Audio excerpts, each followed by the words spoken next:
오늘은 비가 와서 그렇지 이렇게 더운 여름이 되면 우리가 어떻게 더위를 이길까 생각해 보게 됩니다.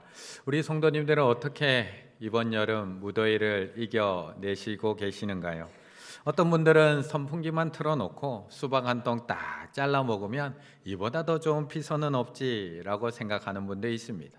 어떤 분들은 시원한 송계 계곡 가서 그 발에 물에 발 딱 담그고 거기 시원한 데 앉아 있으면 이거보다 더 좋은 게 어디 있어 라고 생각하는 분도 있습니다.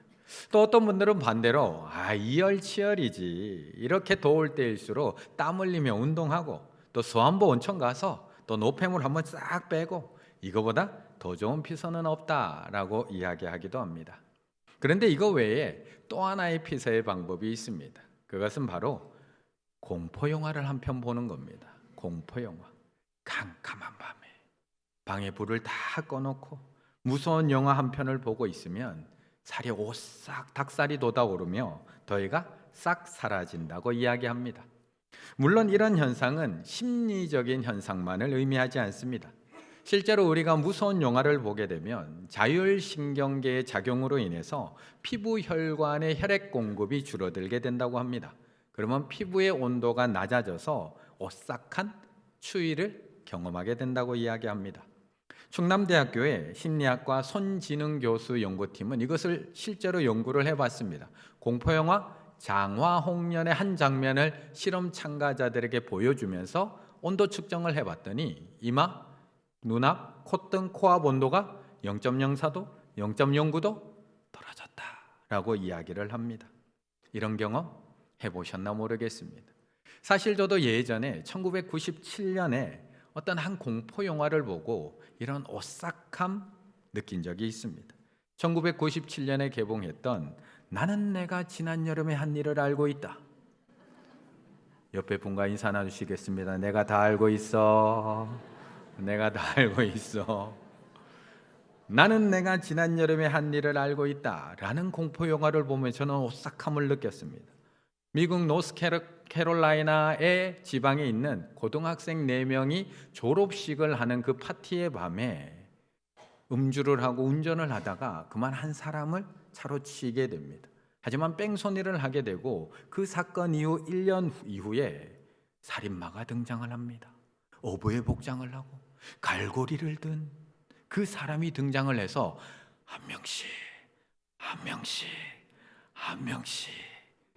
추우시죠?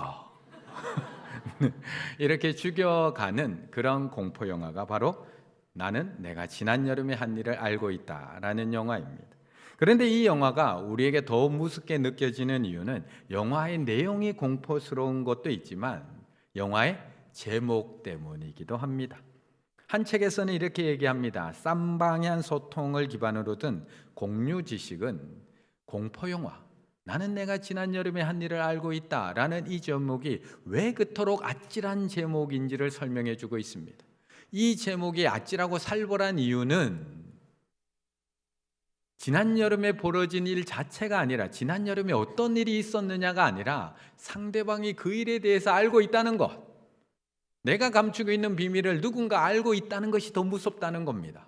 이 사실을 상대방 또한 알았다는 걸 내가 알게 될 때 그걸 알고 있어 저 사람이? 거기서 공포심이 더 느껴진다라고 이야기하고 있는 겁니다. 물론 대부분의 사람들은 이 말이 그렇게 무섭지는 않습니다.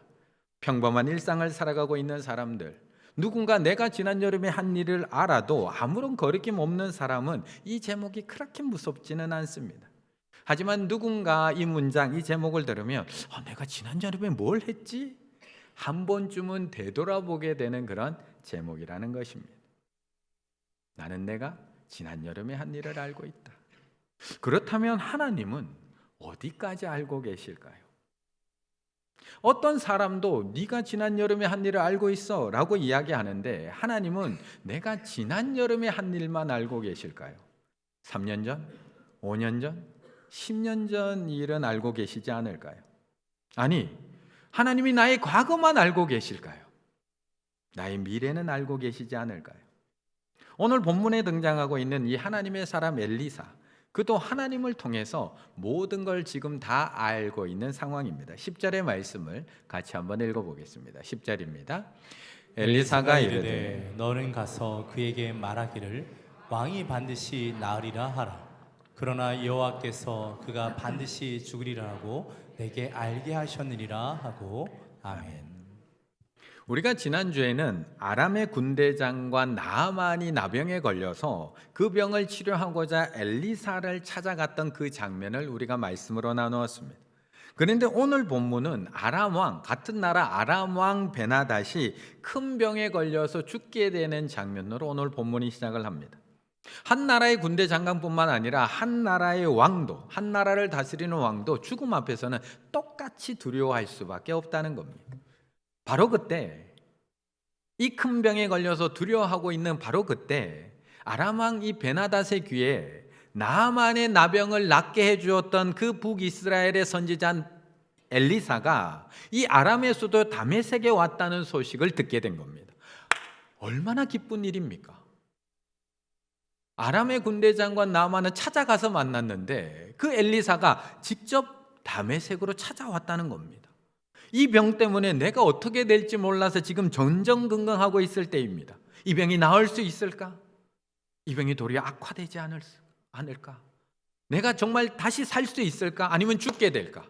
이런 불안한 마음에 있는 이 베나닷에게 마침 엘리사가 다메섹에 왔다라는 소식은 기쁜 소식이 아닐 수가 없습니다. 그 소식을 들은 이 베나닷은 자신의 최측근 하사엘에게 명령을 내리게 됩니다. 8절 왕이 하사엘에게 이르되 너는 손에 예물을 가지고 가서 하나님의 사람을 맞이하고 내가 이 병에서 살아나겠는지 그를 통하여 여호와께 물으라. 왕의 명령에 이제 하사엘은 온갖 예물을 다 낙타에다 싣고 다메섹에 있는 엘리사를 찾아가게 됩니다. 나아만이 가지고 갔던 그 예물보다 훨씬 더 많고 풍성한 예물을 낙타 40마리에 딱 싣고 40마리가 쫙 줄을 서서 엘리사를 찾아가고 있는 겁니다. 그리고 왕이 명령한 대로 가장 궁금했던 질문을 만나자마자 던집니다. 왕이 큰 병에 걸리셨는데 그 병에서 왕이 살아나시겠습니까? 살겠습니까? 죽겠습니까? 그러자 엘리사가 그 질문에 대답을 해줍니다. 10절 엘리사가 이르되 너는 가서 그에게 말하기를 왕이 반드시 나으리라 하라. 왕이 반드시 나으리라 하라. 그러나 여호와께서 그가 반드시 죽으리라 내게 알게 하셨느니라. 아니 이게 무슨 말입니까? 참 쉬운 듯이 어려운 말이고 참 알 듯이 모를 듯 대답을 합니다. 왕이 반드시 나으리라. 그러나 반드시 죽으리라. 낫는다는 말입니까? 죽는다는 말입니까? 그런데 조금만 차분하게 한번 이 대답을 가만히 생각을 해보면 금방 알 수가 있습니다. 반드시 나으리라. 그러나 반드시 죽으리라. 그 병은 반드시 낫습니다. 그런데 다른 이유로 반드시 죽습니다. 지금 질문하는 그 병 반드시 낫습니다. 그런데 다른 이유로 당신은 반드시 죽습니다. 그런데 엘리사는 어떻게 이 사실을 미리 알고 있었을까요? 지금 베나닷이 걸린 그 병이 아니라 그 병에 대해서 나을지 말지를 묻고 있는데 그 병이 아니라 다른 이유로 죽게 된다는 것을 어떻게 이야기해 줄 수 있는 걸까요? 어떻게 알고? 사실 지금 엘리사는 우연히 다메섹에 와 있는 것이 아닙니다. 이번 여름을 맞이해서 여름 휴가차 다메섹에 와 있는 것이 아닙니다. 우연히 다메섹에 왔고 우연히 베나닷을 알게 되고 우연히 베나닷이 죽게 된다는 것을 이야기해 주고 있는 것이 아닙니다. 엘리사는 이미 알고 있습니다. 엘리야의 영적 상속자가 되어서 선지자가 된 엘리사는 엘리야의 능력만 물려받은 것이 아니라 엘리야의 사명까지도 물려받았기 때문에 그렇습니다. 잠시 열왕기상의 말씀으로 잠시 돌아가 보겠습니다. 과거의 시점으로 잠깐 돌아가 보면 하나님께서는 로뎀나무 아래 쓰러져 있는 엘리야를 회복시키십니다. 천사를 보내서 그 로뎀나무 아래 쓰러져 있는 엘리야에게 먹이시고 또 마시게 하시고 그리고 어루만져서 그를 회복시킵니다. 그리고 다시 힘을 얻어서 하나님의 산 호렙산까지 걸어가게 만드십니다. 그리고 호렙산에서 하나님의 세미한 음성을 듣고 또 회복되게 하십니다. 그리고 조금 회복된 엘리야에게 하나님은 사명을 주셔서 그를 완전히 회복시킵니다. 남은 사명 다 감당해. 그때 엘리야에게 주신 사명이 세 가지입니다. 그 세 가지 사명 중에 첫 번째 사명이 무엇이냐? 열왕기상 19장 15절 첫 번째 사명, 여호와께서 엘리야 그에게 이르시되 너는 내 길을 돌이켜 광야를 통하여 어디에 가서? 다메섹에 가서. 지금 엘리사가 어디에 와 있죠? 다메섹에 가서 이르거든. 누구에게? 하사엘에게. 지금 누구 와서 묻고 있죠? 하사엘이 묻고 있습니다. 기름을 부어 아람 왕이 되게 하고. 그렇다면 지금 엘리야의 영적 상속자인 엘리사는 지금 알고 왔을까요? 모르고 왔을까요? 사마리아에서 다메섹까지 무려 160km나 떨어져 있는 이 먼 거리를 휴가차 왔을까요? 아니면 이 사실을 다 알고 왔을까요? 우리나라 수도도 아닌 적국 아람의 수도인 다메섹까지 엘리사가 놀러 갔을까요? 사명을 감당하러 그곳까지 뛰어들어간 것일까요? 그는 다 알고 왔던 겁니다. 일부러 왔던 겁니다. 남겨진 사명, 엘리야를 통해서 그 남겨진 사명을 감당하기 위해서 지금 여기에 왔던 겁니다. 그래서 엘리야사는 지금 이미 다 알고 예언하고 있는 겁니다. 베나닷, 그는 그 병에서 삽니다. 그러나 반드시 죽습니다. 어떻게 해요? 어떻게 죽어요? 15절. 그 이튿날 하사엘이 이불을 물에 적시어 왕의 얼굴에 덮음에 왕이 죽은지라. 그가 대신하여 왕이 되니라. 그대로 이루어지고 있는 겁니다. 바로 지금 40마리의 낙타에다가 예물을 가득 싣고 온 왕의 채찍은 하사엘의 손에 죽게 된다는 겁니다. 그리고 바로 이 하사엘이 아람 왕이 된다는 것까지 말해주고 있는 겁니다. 이처럼 엘리사는 다 알고 있습니다. 아니, 하나님이 이미 다 알게 하셨습니다. 베나닷이 어떻게 될지, 다음 왕이 누가 될지 이미 다 알고 있었던 겁니다. 그렇다면 그에게 이 위기에서 베나닷을 구원해 줄 방법은 없었을까요? 하사엘이 왕을 암살하기 전에 그를 살려줄 방법은 없었던 걸까? 13절의 말씀을 같이 읽어보겠습니다. 13절입니다. 하사엘이 이르되 당신의 개 같은 종이 무엇이기에 이런 큰 일을 행하리까 하더라. 엘리사가 대답하되 여호와께서 내가 아람 왕이 될 것을 내게 알게 하셨느니라 하더라. 아멘. 엘리사의 예언대로 하사엘은 베나닷에게 돌아가서 그대로 다 보고합니다. 그가 당신이 낫겠다고 했습니다. 왕이시여, 엘리사가 왕께서 반드시 그 병에서 낫겠다고 했습니다. 그리고 이튿날 이불을 적셔 왕의 얼굴에 덮어 그를 죽이고 자기가 왕이 되었습니다. 그런데 한번 가만히 생각을 해보면 엘리사가 이 사실을 미리 알고 있었다면 베나닷을 구해줄 수는 없었을까요? 베나닷을 그 암살로부터 구원해줄 능력은 그에게 없었던 것일까? 그런데 오늘 본문을 가만히 읽어내려다 가다 보면 엘리사가 이미 알고 있는 것은 베나닷의 죽음뿐만이 아닙니다. 그는 장차 자신의 나라 이스라엘의 앞날까지도 이미 미리 알고 있습니다.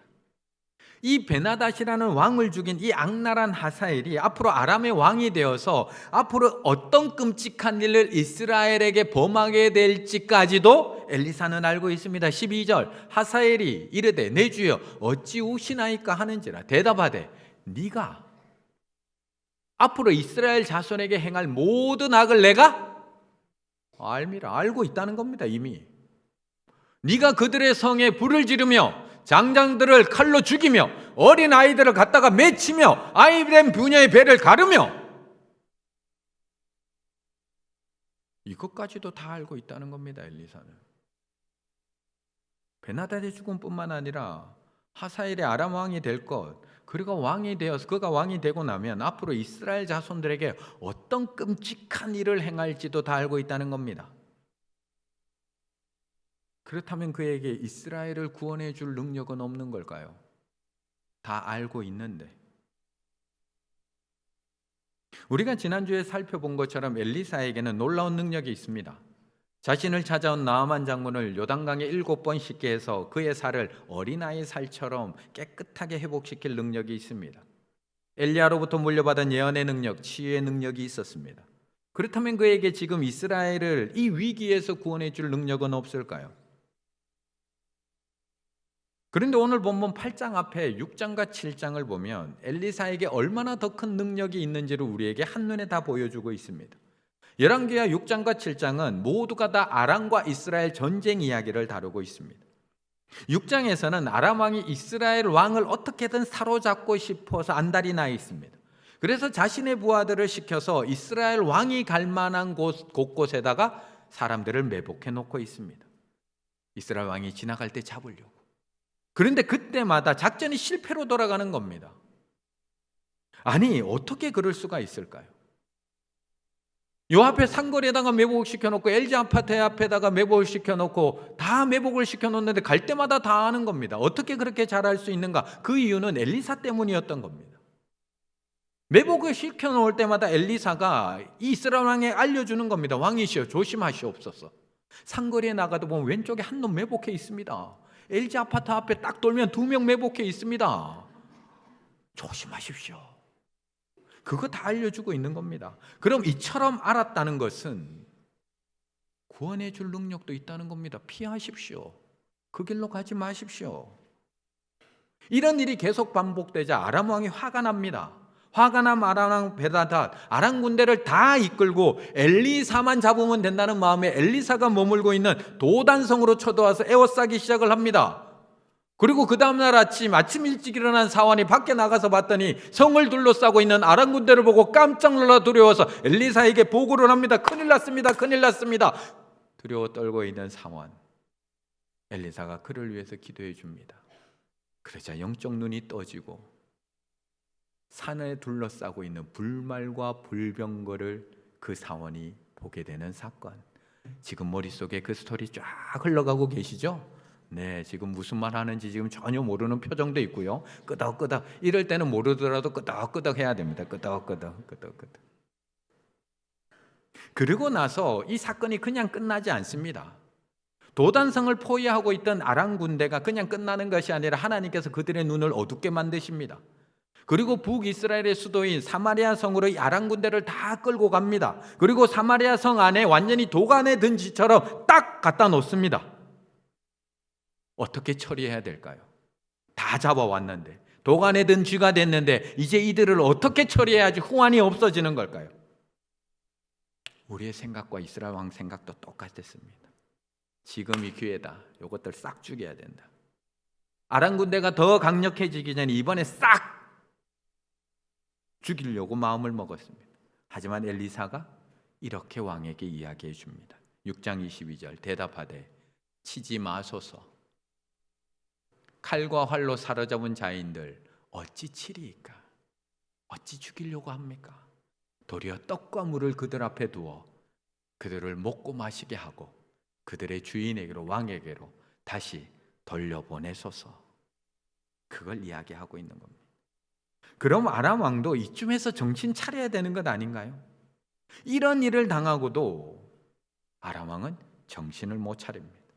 결국 아람 왕 베나다 또 쳐들어갑니다.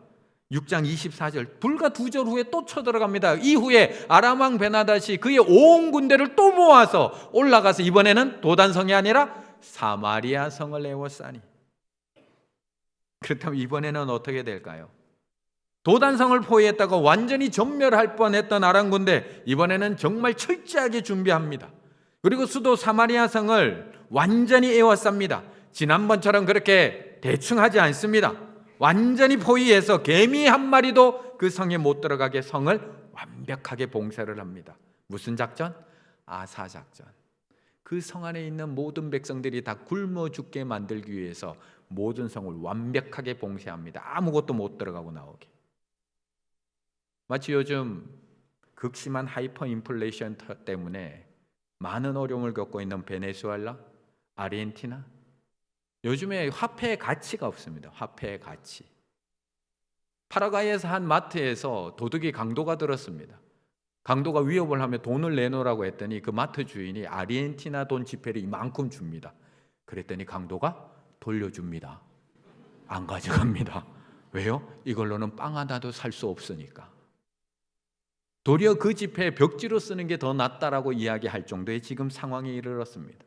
그런데 오늘 사마리아 성은 이런 상황하고는 비교도 안 됩니다. 얼마나 심각한 상황이냐. 6장 28절 또 이르되 무슨 일이냐 하니 여인이 대답하되 이 여인이 나에게 이르되 너의 아들을 내어놓으라. 오늘 이거 너의 아들 잡아먹고 내일은 우리 아들 잡아먹자고 약속했는데 그 약속 어겼다는 얘기를 하고 있는 겁니다. 지금 사마리아 성 안의 상황이 이 상황입니다. 이런 상황에서 또 엘리사가 예언합니다. 이 모든 문제 내일 이맘때면 다 해결됩니다.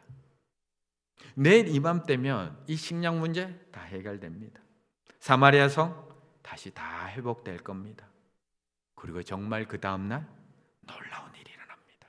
그것이 7장 6절 7절 이는 주께서 아람 군대로 병거 소리 말소리 큰 군대 소리를 듣게 하셨으므로 해질 무렵에 일어나서 도망가 버립니다. 다 4명의 문둥병자 이야기가 바로 이 이야기입니다. 그는 나아만 장군만 완전히 고쳤던 사람이 아닙니다. 그는 도단성을 포위하고 있던 아람 군대의 눈을 어둡게 해서 사마리아 성으로 다 몰아넣고 도간의 쥐로 만든 사람이기도 합니다. 그는 한 번에 다 몰살시킬 수도 있었습니다. 사마리아 성을 에워싸고 있던 이 아람 군대를 병거 소리, 말소리, 큰 군대 소리로 다 도망가게 만들 수도 있었습니다. 단 한 명의 희생자도 없이 이스라엘을 구원해낼 수 있는 능력 그는 가지고 있었던 겁니다. 그런데 그는 왜 지금 울고만 있는 걸까요? 왜 울고만 있는 걸까요? 왜 장차 하사엘을 통해 죽게 될 이스라엘 백성들을 보며 지금 울고 있는 걸까요? 앞으로 일어날 일들을 이미 다 알고 있고 구해줄 수 있는 충분한 힘과 능력도 가지고 있는 엘리사 지금 왜 울고만 있을까요? 11절의 말씀 같이 읽습니다. 11절입니다. 하나님의 사람이 그가 부끄러워하기까지 그의 얼굴을 쏘아보다가 우니. 아멘. 엘리사 아람 왕 베나닷이 저렇게 될 줄 알았다면 미리 조치해야 되는 건 아닐까요? 이스라엘이 저렇게 될 줄 알았다면, 저렇게 비참한 상황이 될 줄 알았다면 하사엘이 왕이 되는 건 미리 막았으면 되는 것 아닌가요? 미리. 아니 하나님의 명령이라서 어쩔 수 없이 저는 할 수밖에 없어요 이야기할 수도 있습니다. 엘리야로부터 이어받은 사명이기 때문에, 남겨진 사명이기 때문에 제 마음대로 안 행할 수가 없었습니다라고 이야기할 수도 있습니다. 그렇다면 막을 수 있는 능력도 있잖아요. 막을 수 있는 능력, 해결할 수 있는 능력이 있잖아요. 아람 군대가 다시 쳐들어온다고 해도 저들의 눈을 멀게 해서 저들을 사마리아 성에 또 가둘 수도 있잖아요. 저들이 성을 아무리 둘러싼다고 해도 큰 병거 소리, 큰 말굽 소리, 큰 군대 소리로 저들 도망가게 만들 수도 있잖아요. 그럼 울 필요 있나요? 나에게 능력이 있는데. 그런데 오늘 엘리사 울고만 있습니다. 11절 하나님의 사람이 그가 부끄러워하기까지 그의 얼굴을 쏘아보다가 우니. 그런데 이와 비슷한 이야기가 신약에도 있습니다. 다 알고 있는데 눈물만 흘리는 사건. 해결할 수 있는 능력이 있는데도 눈물만 흘리는 사건. 예수님이 사랑하시는 나사로, 그가 죽었을 때 예수님은 눈물을 흘리십니다. 요한복음 11장 35절 예수께서 눈물을 흘리시더니, 예수님은 예루살렘 성을 보고 또 우십니다. 앞으로 예루살렘 성이 어떻게 될지를 아시고 가까이 오사 성을 보시고 그냥 눈물만 흘리십니다. 예수님은 십자가 앞에서도 그 십자가 이후에 어떻게 될지 아시면서 능히 구원하실 이에게 심한 통곡과 눈물로 간구와 소원을 올려드립니다. 예수님은 나사로가 병에 걸렸다는 것 이미 알고 계셨습니다. 그런데 울고만 계십니다. 예수님은 예루살렘 성이 어떻게 될지 이미 알고 계십니다. 돌 위에 돌 하나 남지 않고 이 성이 사라지게 될 것 알고 계셨습니다. 그런데 예루살렘 성 보고 그냥 울고만 계십니다. 예수님은 십자가의 고통이 얼마나 큰지 알고 계십니다. 이 길을 걸어가게 되면 내가 어떻게 될지 알고 계십니다. 그런데 예수님은 십자가 앞에서도 그냥 울고만 계십니다. 예수님께 능력이 없었나요? 예수님에게는 능력도 있었습니다. 폭풍을 잠잠케 할 수 있는 능력, 군대 귀신을 내어쫓을 수 있는 능력도 있었습니다. 물을 포도주로 만드는 능력, 무리를 걸을 수 있는 능력, 야이로의 딸을 살릴 수 있는 능력, 나인성 과부의 아들을 살릴 수 있는 능력도 있었습니다. 손이 오그라든 사람, 귀가 잘린 사람, 38년 된 병자도 다시 회복시킬 수 있는 능력 있으셨습니다. 그런데 왜 안 도와주시냐고요? 그런데 왜 안 도와주시냐고요? 우리를 미리 알고 계시고 구해줄 능력도 있으신데 왜 눈물만 흘리고 계시냐고요? 왜요? 죽은 나사로를 보고도, 무너질 예루살렘을 보고도, 고통의 십자가 앞에서도 왜 피할 길도 안 알려주시고, 왜 구해 주시지 않고 왜 눈물만 흘리고 계시나요? 이여령 박사가 쓴 80초 생각 나누기라는 동화 같은 이야기, 우리가 생각을 해볼 수 있는 그런 소스들을 주는 그런 책에 보면 이런 이야기가 있습니다. 사랑의 매라는 제목의 이야기인데요. 못된 아이가 한 명 있었습니다. 아주 못된 아이. 얼마나 못됐느냐? 청개구리처럼, 늘 청개구리처럼 엄마의 말을 정말 안 듣는 그냥 소년이 있었습니다. 엄마의 말을 얼마나 안 듣는지 모릅니다. 엄마의 마음이 늘 속이 타는 말썽꾸러기 아이. 매일같이 일을 저지르고 사고를 치고 문제를 일으키는 그런 아이. 그래서 엄마는 이 아이를 바로잡기 위해서 그때마다 어머니는 매를 들 수밖에 없었습니다. 달래도 보고 겁도 주고 매를 들어서 매번 때립니다. 하지만 아이는 날로 더 빗나가기만 합니다. 종아리에서 피가 흐르도록 그렇게 매를 맞은 날이 있었습니다. 그렇게 맞은 날 밤에 어머니는 그렇게 때려놓고도 마음이 아파서 잠든 아이의 그 맷자국을 몰래 살펴보았습니다. 온통 피먹이 든 그 맷자국으로 아이의 종아리는 성한 곳이 없었습니다. 하도 맞아가지고 이제는 매를 때릴 자리조차도 남아있지 않을 정도로 많이 맞았습니다. 그것을 보는 어머니, 어느새 어머니의 손은 아이의 종아리, 그렇게 때렸지만 아이의 종아리를 어루만지고 있습니다. 어느새 어머니의 뜨거운 눈물방울은 아이의 그 맷자국에 떨어지고 있습니다. 그 순간 잠든 줄만 알았던 아이가 자리에서 벌떡 일어나 엉엉 울면서 어머니에게 빌기 시작을 합니다. 엄마, 다시는 나쁜 짓 하지 않을게요. 엄마, 다시는 엄마 속썩이지 않을게요. 어머니의 부드러운 손길이, 그리고 어머니의 뜨거운 눈물이 때로는 어떤 회초리보다 더 강하기도 하다는 것입니다. 우리 성도님들, 올해 상반기 어떻게 지나오셨습니까? 좋은 일만 있으셨습니까? 즐거운 일만 있으셨습니까? 다 알고 계신 하나님께서 적들이 공격해 올 때마다 보호해 주시고 알려주시고, 질병이 걸릴 때마다 치유해 주시고, 위기의 순간마다 건져 주시던가요? 하나님이 힘들고 어려울 때마다 불말과 불병거를 보내주시고, 무너지는 우리 가정 붙들어 주시고, 십자가의 길, 고통의 길, 그 피해갈 수 있는 길, 피해갈 수 있는 방법 우리에게 가르쳐 주시던가요?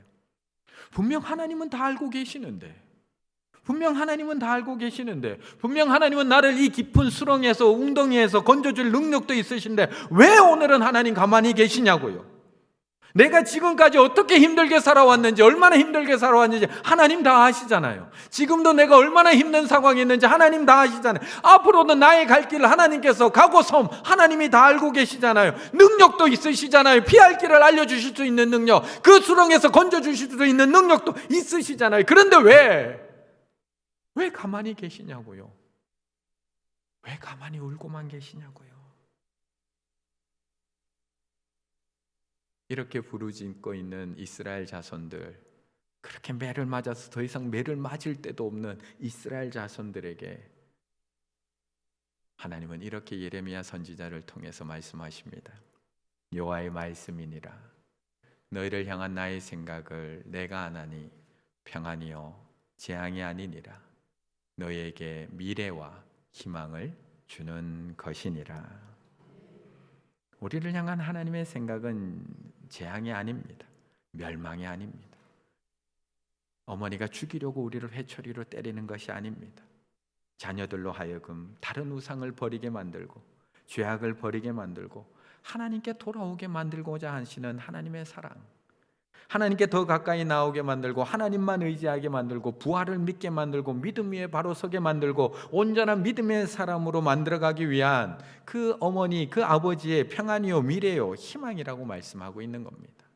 그래서 때리는 하나님, 때리는 아버지 어머니도 안타깝지만 함께 울며 때릴 수밖에 없는 겁니다.